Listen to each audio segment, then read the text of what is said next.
Las cosas se han puesto mucho más difíciles para el Banco de la Reserva Federal. Se lo mostraré. Según CNN, Trump puede haber quebrado Wall Street. Primero, el presidente Trump escribió una carta diciendo que va a despedir a Jerome Powell, que es el presidente del Banco de la Reserva Federal. Luego, un día después, el presidente Trump dijo que no planea despedir a Powell todavía. Ahora, junta eso con la nueva guinda del pastel, que es que la inflación ahora está subiendo, no está cayendo.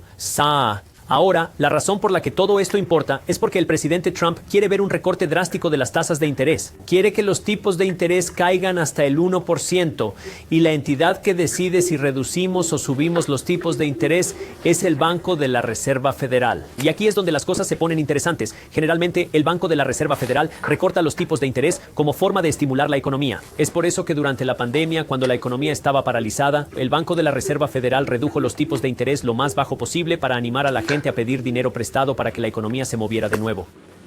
Después, el Banco de la Reserva Federal sube los tipos de interés cuando quiere enfriar la economía o enfriar la inflación. Es por eso que en 2022, después de que vimos los grandes problemas de inflación, el Banco de la Reserva Federal subió las tasas de interés 11 veces para controlar la inflación. Ahora, aquí estamos hoy. Los datos dicen que la economía está en auge, pero estos tipos de interés más altos están haciendo más difícil que la gente pueda permitirse una hipoteca, comprar un coche o pedir dinero prestado para un negocio. Y por eso el presidente Trump dice, bajen los tipos de interés ahora mismo para estimular la economía. Pero el Banco de la Reserva Federal no ha estado escuchando al gobierno. Hasta hace muy poco, el Banco de la Reserva Federal ha estado diciendo, no queremos recortar los tipos de interés porque estamos preocupados por los aranceles y si los aranceles empeorarán la inflación. Entonces, ¿por qué Trump no puede simplemente despedir a Jerome Powell si la Reserva Federal no escucha al gobierno?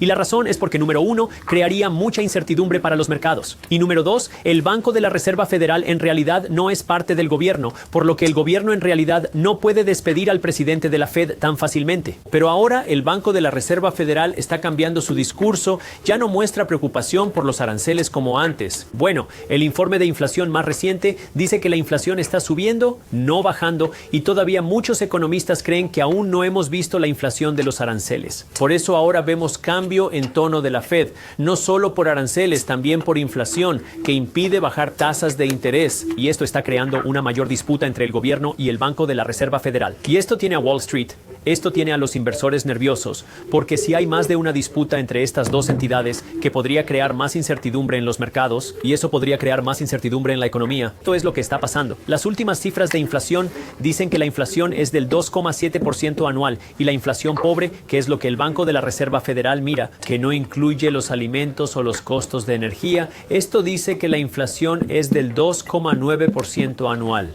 Ahora recuerden, el Banco de la Reserva Federal dice que quiere ver una inflación del 2% y claramente no estamos ahí.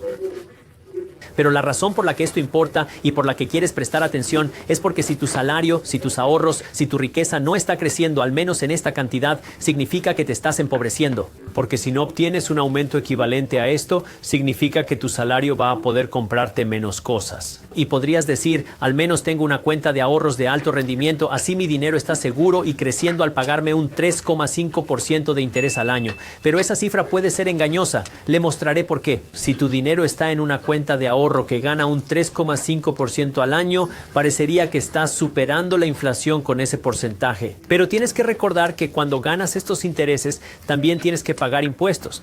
Así que si su tasa efectiva de impuestos es, supongamos, 25%, eso significa que tu cuenta de ahorro de alto rendimiento no te paga 3,5%, te paga 2,6% después de impuestos, que es menos que los números de la inflación, lo que significa que incluso en esta cuenta de ahorros de alto rendimiento, en este caso, su dinero no se mantiene al día con la inflación. Ahora, no sabemos si los aranceles van a empeorar la inflación o no, pero según el Better Reserve Bank, dicen que la inflación proveniente de los aranceles no se ha sentido en la economía todavía, por lo que la Fed dice que estos números podrían subir más adelante en 2025. Pero para mayor transparencia, no todo el mundo está de acuerdo.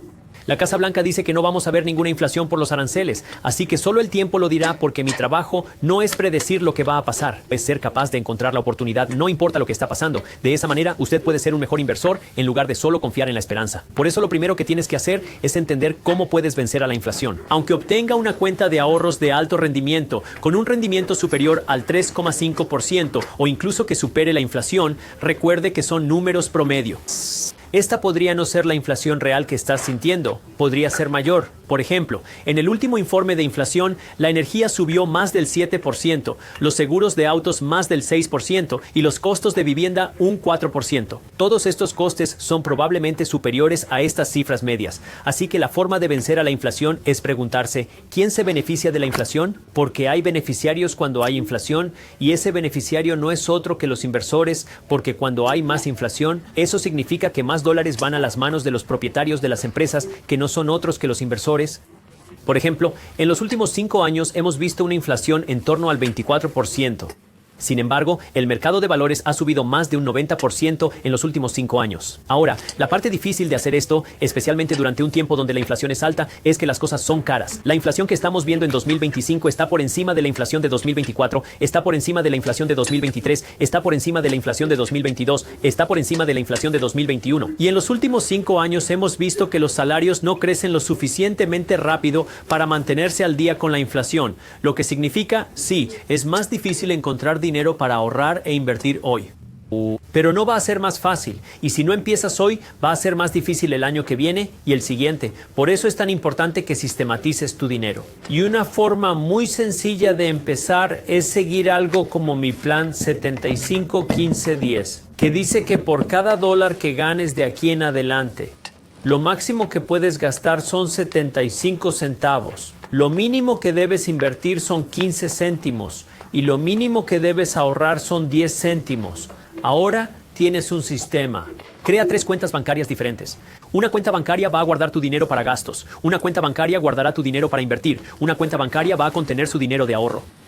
Ahora tienes un sistema que cada vez que te pagan, tienes dinero para gastar o invertir o ahorrar. De esta forma, sabes qué hacer con tu dinero. Y entonces quieres realmente poner este dinero de inversión a trabajar y te preguntarás, bueno, Jaspreet, ¿dónde invierto mi dinero? Si tienes deudas con intereses altos como las tarjetas de crédito, empieza por pagarlas. Si no tienes ahorros, es fundamental contar con al menos unos pocos miles de dólares antes de considerar cualquier inversión. Entonces podrás explorar las opciones disponibles. Puedes aumentar tu conocimiento leyendo libros sobre cómo generar más ingresos y cómo invertir sabiamente. Clases y seminarios también son útiles. Otra alternativa es invertir en acciones o en propiedades. Y puedes invertir tu dinero en negocios. Hay muchas formas diferentes de empezar, pero la clave es que tienes que empezar. Empieza con las opciones más sencillas que tengas y prueba cosas. El error que cometen tantos inversores no es que hagan la inversión equivocada, aunque ese es un error que todo inversor va a cometer. Lo peor que puedes hacer es no invertir porque creamos este análisis por parálisis. Debo invertir en acciones, debo invertir en ETFs, debo invertir en fondos indexados, debo invertir en bienes raíces, invierto en criptomonedas y luego te sientas ahí y analizas y analizas y analizas, pero al final del día solo tienes que empezar a asignar este dinero porque vas a cometer errores. Algunos dirán que les encanta invertir pasivamente en el S&P 500 y no les interesa investigar acciones. Eso es todo. Otros van a decir, bueno, me gusta la investigación, me gusta prestar atención a lo que está pasando y sé que si hago eso puedo vencer al S&P 500. Es divertido para mí, es interesante. Eso es lo que deseo hacer. Algunos desprecian la bolsa. Prefiero invertir en propiedades. Las finanzas personales son privadas. Encuentra lo que te corresponde, pero primero inicia. Y para empezar, primero tienes que tener el dinero para invertir. Así que sabemos que la inflación va a estar presente. Probablemente no desaparecerá pronto. Quizá empeore debido a los aranceles. Sabemos que el Banco de la Reserva Federal se enfrenta a este gran dilema que podría crear más incertidumbre en el mercado de valores. Vamos a ver más volatilidad en el mercado de valores en 2025, probablemente en 2026 también. Todas estas cosas crean oportunidades para los expertos en finanzas. Pero para que puedas capitalizar esas oportunidades, tienes que tener dinero para invertir. Quiero decir, podrías ver una increíble oportunidad de inversión mañana. Pero si no tienes dinero, no te sirve de nada.